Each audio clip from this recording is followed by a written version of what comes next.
Attorney Ben Schwartz. Today we're going to answer a viewer question from Jamie. Jamie's a law student, wrote in, said, I'm doing my criminal procedure class and I'm struggling. Can you explain the Blockburger Rule? And yes, I can explain the Blockburger Rule. So here's the Blockburger Rule in a nutshell.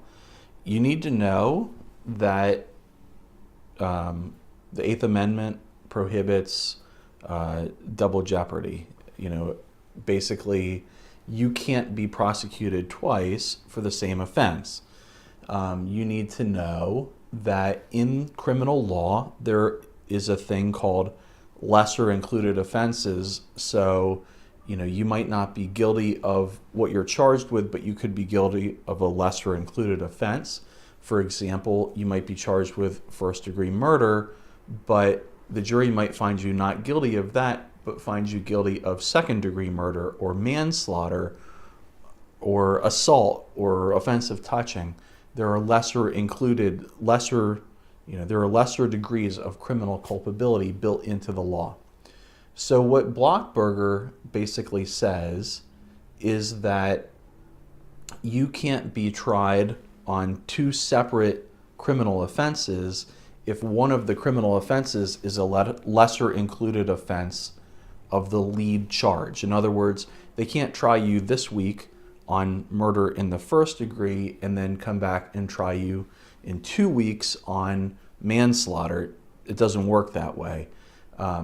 But in order to apply the Blockburger Rule, you need to understand that the rule says that it's not a lesser offense, it's not a lesser included offense, there's no double jeopardy problem, if each of the offenses that they're trying you on includes an element that the other does not.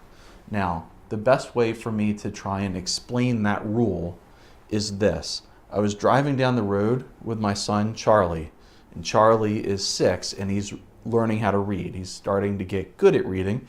And one of the things he does when we're driving down the road is he reads road signs.